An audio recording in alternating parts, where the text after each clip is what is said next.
আসসালামু আলাইকুম রহমতুল্লাহ বারাকাতু। বন্ধুরা, আপনারা সবাই কেমন আছেন? আশা করি সবাই ভালো আছেন। তো আজকে চলে আসলাম আল সৌদা, ম্যাগের পাহাড়, যেখানে ম্যাগ পাহাড়ের নিচ থাকে, আবার কিছু ম্যাগ পাহাড়ের উপরে থাকে। তো সত্যি জায়গাটা অসাধারণ। তো চলুন আজকে আমি আপনাদেরকে পুরা আল সৌদার এই ম্যাগের পাহাড়টা আমি আপনাদেরকে ঘুরে ঘুরে দেখাইতেছি।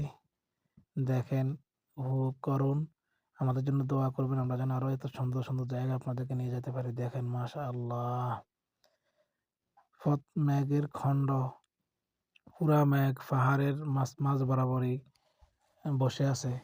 আসলে এখানে না আসলে এই দৃশ্যের বা এই জিনিসটার অনুভূতি আপনারা বুঝতে পারবেন না। দেখেন, এই সৌন্দর্য আপনারা নিজের চোখে না দেখলে বুঝতে পারবেন না। জানি না ক্যামেরা কিরকম আসতেছে, কিন্তু সত্যি অসাধারণ।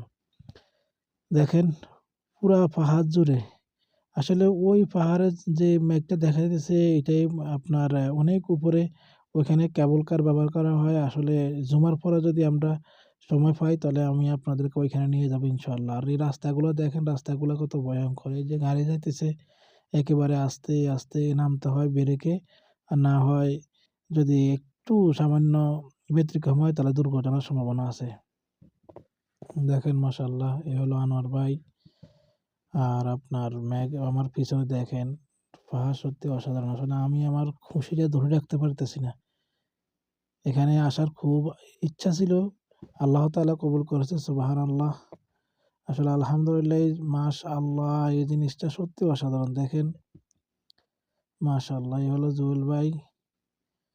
এই যে একটা দৃশ্য দেখেন, কি সুন্দর, কত সৌন্দর্য আল্লাহ তাআলার সৃষ্টি। মাশাআল্লাহ, আপনারা না দেখলে বুঝতে পারবেন না বন্ধুরা।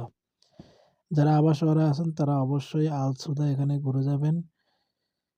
এখন আমরা চলে যাব নামাজ পড়ার জন্য। নামাজ পড়ে বাইর হইলাম। নামাজ পড়ে বাইর হওয়ার পরে আমি একটু মসজিদের পাশ থেকে আসলে পুরা এরিয়াটা একটু ভিডিও করে দেখাইতে চাইতেছিলাম, যে দেখেন ভিউটা আসলে কেমন আসতেছে। আসলে সত্যি কথা বলতে অসাধারণ, মেঘে ভরপুর। এখন আমার চলে যাইতেছি, ওই যে দেখেন সেই নামাজের পর আবার যাইতেছি। জানি না এখন গিয়ে ওই সৌন্দর্যটা পাবো কিনা। অনেক টাইমে হয় কি, মেঘ চলে আসে, এত কাছাকাছি চলে আসে, যার কারণে পুরা অন্ধকার হয়ে যায়, রাস্তাঘাট কোনো কিছুই দেখা যায় না আসলে। মাশাআল্লাহ, কিন্তু যেটা ভাবছি সেটাই হয়ে গেছে। দেখেন, পুরা মেঘ চলে আসছে আসলে ওই পাহাড়ের কিনারে, যার কারণে এখন আর এই জায়গায় আর থাকা যাবে না, কারণ প্রচুর ঠান্ডা। যারা এই মেঘে বা আবে গাড়ি চালান, তারা অবশ্যই বুঝতে পারবেন না, অনেক ঠান্ডা। তাই আমরা চলে যাইতেছি আরেকটা পাহাড়ে, যেখান থেকে আসলে মেঘ আরো কাছাকাছি দেখা যায়। ওই যে দেখতেছেন দূরে যে পাহাড়টা আছে, ওই পাহাড়ে চলে যাইতেছি। ওই দেখেন, পাহাড়ের উপর সম্পূর্ণ মেঘ বসে আছে। আমরা এখন ওইখানে যাব, আপনাদেরকে দেখানোর চেষ্টা করব আসলে এই আল সুদার সৌন্দর্য। যারা আছেন তারা অবশ্যই এখানে আসবেন, আর যারা এই আল সুদা ঘুরতে আসেন, তারা অবশ্যই পাহাড়ে যাবেন। দেখি, তারপরও যাওয়ার ইচ্ছা আছে। তো চলে আসলাম ওই পাহাড়ে। আসলে রাস্তাটা অনেক আঁকাবাঁকা পাহাড়ি রাস্তা, যার কারণে এখানে ভিডিও করা অসম্ভব। কিন্তু আসার পরে আসলে মনে করছি একবারে পাহাড়ের উপরে উঠবো, কিন্তু পাহাড়ের উপরে উঠতে পারি নাই।